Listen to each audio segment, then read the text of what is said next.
7 ya. Jadi jagat pertama, jagat dua itu semakin mengecil kayak apa ya, tumpeng gitu loh, tapi agak oval, mengerucut. Terus di paling atas itu kayak putih dan kuning telur, jadi suaranya kayak uang paling tinggi. Kalau dibilang itu Sanjang Tunggal. Lah aku tuh melihat tuh di atasnya malah. Diarani alang-alang kumitir nek wong Jawa. Nek wong dalam pewayangan tuh alang-alang kumitir. Jadi ini bumi Sabtuju. Jadi aku di luar ini. Jadi melihat tuh. Jadi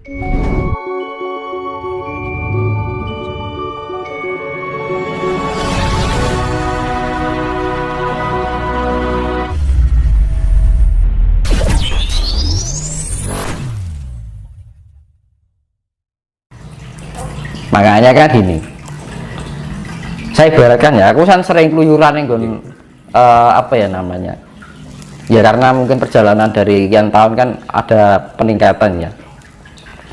Aku kan sering menembus alam luar bumi. Lah pernah melihat bumi itu gak kelihatan.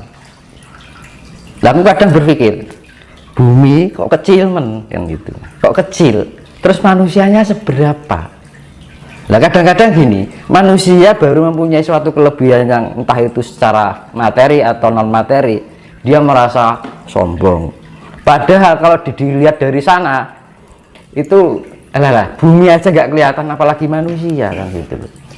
Nah kadang-kadang misalkan Sang Maha Pencipta bisa berbicara itu ingeti uang ki ada geleng-geleng kan gitu loh kan, kok menungso hanya sebutir merica aja nggak ada, kok sudah merasa diri aku ini aku itu. Nah itu loh, merasa ini merasa itu, kadang-kadang gitu, sombong dengan ucapannya, sombong dengan apa yang dia miliki, apa yang dia mampu. Iya kan, karena kalau sudah melewati, kan aku spiritnya kan sudah arahnya ke vertikal ya kan, spirit kan masih ada horizontal dan vertikal. Jadi kelihatan, jadi jagat itu kayak namanya apa ya, jadi ada jumlahnya ada 7 ya. Jadi jagat pertama, jagat dua itu semakin mengecil kayak apa ya, tumpeng gitu, tapi agak oval, mengerucut.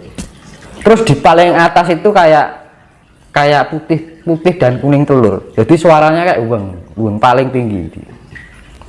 Kalau dibilang itu Sanjang Tunggal. Lah aku tuh melihat tuh di atasnya malah. Diarani alang-alang kumitir nek wong Jawa. Nek wong dalam pewayangan tuh alang-alang kumitir. Jadi ini bumi Sabtuju. Jadi aku di luar ini. Jadi melihat tuh, jadi loh, jagat itu ada. Jadi jagat pertama, jagat 2 sampai 4 itu ibaratnya gini, masih lingkup yang kalau 5, 6, 7 itu ibaratnya itu sudah ada terang tanpa cahaya lah gampangannya, ya kayak sayup-sayup kayak surga gitu. Jadi gambaran, jadi piye nek cerita iki, aku harus cerita ke wani ya. Nanti tidak timbul pro kontra, dikira kene wong gawe-gawe. Di dunia, jadi pokoknya ada alam itu bentuknya kayak rudet kayak gini. Aku nggak mau menceritakan yang lebih lagi lah, nanti timbul pro kontra nanti. Jagat itu kan ada 7 sab kan, jagat 1, jagat 2, 3 sampai 7. Apakah dari masing-masing jagat antara 1, 2 dan 3 itu ada kehidupan? Ada penyaringan itu namanya. Jadi kayak penyaringan, jadi semakin orang menuju sempurna itu semakin selektifnya itu semakin kecil. Jadi kayak disaring gitu loh, saring ini misalkan kayak kayak apa namanya yang kita turnamen bola itu loh. Iya toh, kompetisi saring lagi, kompetisi saring, ya kayak gitu. Hidup itu seperti itu sebenarnya. Jadi ada sub gitu. Mas, ini masih ada kaitannya dengan spiritual, Mas. Kayaknya menarik untuk kita bahas. Apakah kebutuhan spiritual itu hanya dapat diisi dengan beragama saja? Gimana? Apakah kebutuhan spiritual hanya bisa diisi dengan beragama saja? Beragama? Menurut Mas Dimas bagaimana? Ya namanya spiritual itu saya bilang tadi, kalau ciri-ciri orang spiritual itu mempunyai pola pikir yang universal. Kalau kita hanya berpikir pada suatu golongan ajaran, ya menyempitkan, seakan-akan lingkup spirit kita hanya dibatasi sekat-sekat.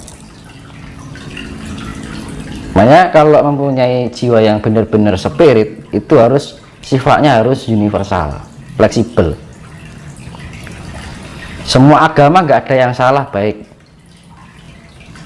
tapi kenapa harus disekat-sekatkan? Tujuannya juga sama. Terus digulai apa lagu salah, teman?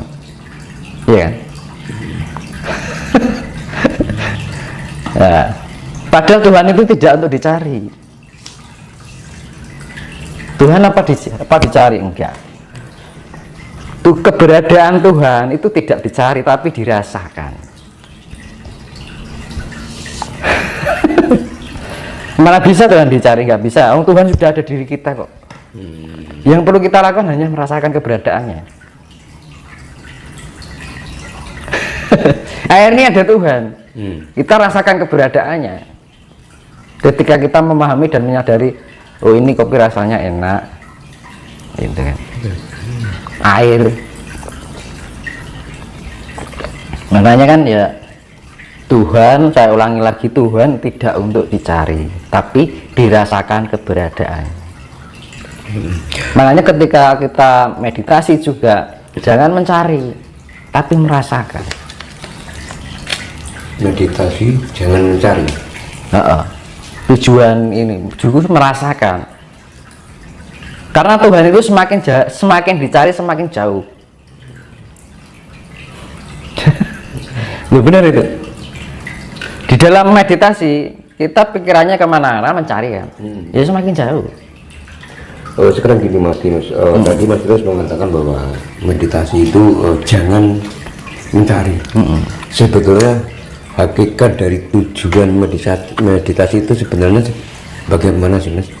Yaitu bisa mencapai tingkat kesadaran bahwa kita memahami dan menyadari keberadaan Tuhan itu tadi. Kalau kita sudah memahami keberadaan Tuhan, maka sifat Tuhan akan include di dalam diri kita. Dan sifat Tuhan itu apa? Kasih. Nah, kasih menyebabkan apa dampaknya? Kedamaian. Ya wis toh. Kalau kita sudah damai, tenang, tentrem hati ini, damai, sejahtera. Nah, makanya dunia ini akan dijadikan seperti itu. Makanya terjadi satrio pinilih mau untuk membangkitkan spirit-spirit ini. Makanya di tahun 2002 ini mulai gencar masalah spiritualitas. Jadi ya namanya meditasi itu sebenarnya melatih tingkat kesadaran kita. Gunanya apa? Biar kita bisa merasakan keberadaan Tuhan. Kalau kita sudah merasakan keberadaan Tuhan, ya Tuhan include di dalam diri kita, mempunyai sifat-sifat seperti Tuhan. Sifat Tuhan itu apa? Lembut. Lembut itu diwujudkan dengan apa? Kasih. Ya wis toh. Ya kayak lampu ini kan loh.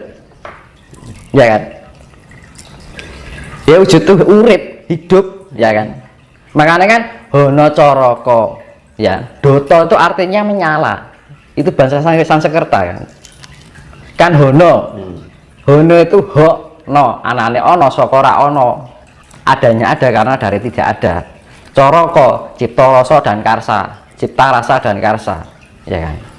Ibaratnya proton, neutron, elektron, Brahma, Wisnu, Siwa, ya kan ngono. Intelektual, spiritual, emosional, kan ngono. Jadi kan coroko ini sebenarnya konsep dari penciptaan, pemeliharaan dan peleburan. Makanya dibilang Tritunggal. Ya sebenarnya satu diwujudkan dalam sifat yang tiga sifat ini sebenarnya tunggal. Maka terciptalah adalah doto. Doto itu bahasa Sanskerta artinya adalah nyala, urip. Makanya di dalam energi keselarasan tiga unsur ini bisa menjadikan kehidupan. Urip, nyala, iya. Dan nyalanya itu bagaimana? Mau dinyalakan merah, hijau, ungu, atau biru, atau putih. Nah, makanya kan gini, gunanya kita mengolah darani nek meditasi ibarat apa weningnya, kan itu. Di dalam keheningan perenungan, darani heneng, henung, hening. Heneng kita merenung, diam, heneng, baru hening. Hening itu ibaratnya lebih mendalam lagi. Hening itu artinya merasakan apa yang semua yang ada di dalam organ tubuh kita, pikiran kita, rasa kita, emosional kita, kan ngono. Ya kalau kita sudah bisa menselaraskan itu, ini akan lampu ini yang menyala ini yang awalnya redup jadi terang, awalnya merah menjadi hijau, ya magiki biniu, aura, jiwa itu aura, lah aura itu ya cahaya gitu mas. Dan makanya kan hidup itu hasil apa yang menjadi hasil spirit kita ya, yang dihasilkan apa ya, cahaya itu tadi. Kita menghasilkan cahaya apa gitu. Makanya kan setiap di dalam cakra itu kan ada cahaya merah, ya kan, jingga kan, kuning, terus magiku hijau, biru, ungu, kan, nila, ungu, putih, kan ngono mas. Nah makanya kan ada level-levelnya. Mas ya, ini terkait dengan meditasi. Ada statement yang mengatakan bahwa meditasi tidak boleh mencari ketenangan, karena kalau kita terlelap dalam ketenangan, jika dengar suara berisik akan menimbulkan kemarahan. Pandangan Mas Tinus bagaimana? Karena gini, mencari itu banyak jatuhnya karsa. Ya, gitu. Makanya kan yang namanya meditasi itu ketenangan yang ini, ya kan gini. Ini ya. Ini misalnya biar seimbang kita butuh apa? Ketenangan kan. Ya kan. Nah, kalau nggak tenang kan gini kan. Analoginya seperti itu. Ya kan loh. Nah kita seperti membawa diri kita. Kalau kita sudah tenang bisa menemukan titik yang namanya pusat dari, ya akhirnya ibarat ini batu ditumpuk-tumpuk itu seimbang. Jadi untuk melatih yaitu ya namanya spiritual ya kestabilan, keseimbangan, balance kan. Kalau kita sudah untuk mencapai balance itu ketenangan dulu. Kalau sudah tenang kan balance, ya kan, seimbang. Karena di dalam kehidupan ini penuh dengan goyangan, vibrasi.